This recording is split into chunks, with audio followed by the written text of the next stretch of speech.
So guys, this is gameplay from last week. I played a lot with a Cold Sweat. If you hear Alicia in the background, I'm sorry. I don't want to cut her off because it's hot in this damn house. So boys, it's going to have a little bit of a, I guess, a hum to it. You might not even hear it, so I'm probably just over-exaggerating here. Guys, let's talk about Cold Sweat. This is a 180 hand cannon. And we've been talking about a lot of 180s, but I promise you, this is the last 180 we're going to touch on. I will not mention any more 180s because I feel like that's the only thing we've been reviewing here lately. Now, Cold Sweat, this is the Season 2 Trials hand cannon. It was arguably the worst weapon in the game. As a matter of fact, I would take half Dan into a fight before I took this weapon. Now, it got reworked in Warmind. Of course, the rework actually, I think, made it worse. And then they reworked it again here a couple weeks ago. And now the gun's really good. I mean, really, guys, the gun is good. And I'm comparing this to other 180s. And the loadout that you see today, guys, I'm doing a lot of different things here. Number one, I'm going with like a high mobility loadout, which is unusual for me. It is a non-mobility Titan. I'm also rocking Synthoceps.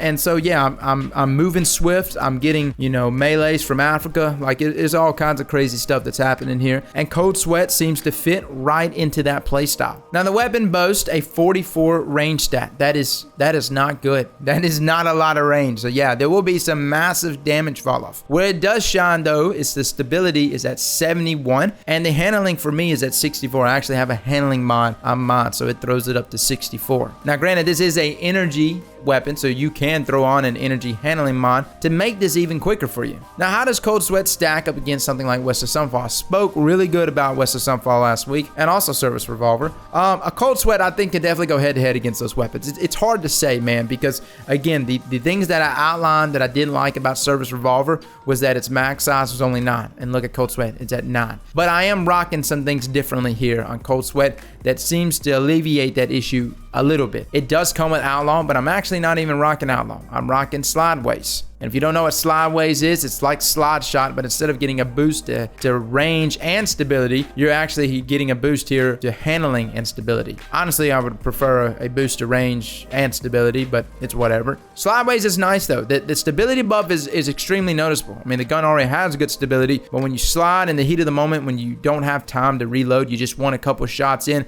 and you want to close the gap, because again, the range on this thing is only 44.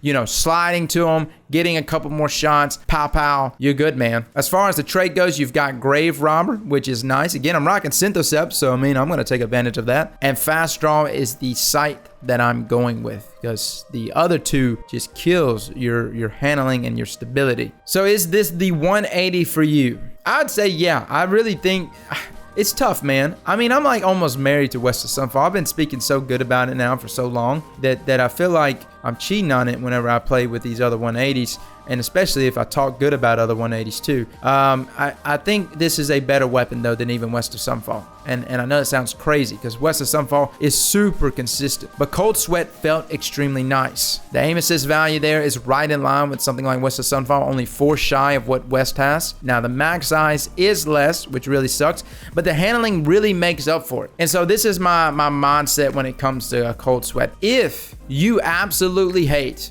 West of Sunfall's handling speed to the point that it just turns you away from 180s, I would highly suggest trying out a Cold Sweat. It's snappy, it has a much higher handling stats, especially if you've got a masterwork for handling, and it definitely feels like what a 180 should feel like, because quite frankly, these weapons should feel like last word snappiness. But I kind of feel like that's where we lose people 180s. They try out West of Sunfall and they're like, man, this reload speed is terrible, as well as the handling. Why do you even use this? So I feel like a Cold Sweat seems to kind of bypass those issues a little more. So guys, use it for yourself. It's really hard to rank these 180s on what's better. I would definitely say that for me, a Cold Sweat and West of Sunfall, it's a tie. I mean, for real, it's a tie. I do like both of these better than Service Revolver. I know a lot of people swear up and down about Service Revolver, and don't get me wrong, I like Service. But the rework that has been done specifically for Cold Sweat and for West of Sunfall is such a good rework, and it makes these weapons super consistent. I'm just a huge fan of both of these. Guys, that is your Cold Sweat review, man. Hope you enjoyed it. I appreciate all of you coming and watching, fellas, and as always, slap that like button like your mama told you right.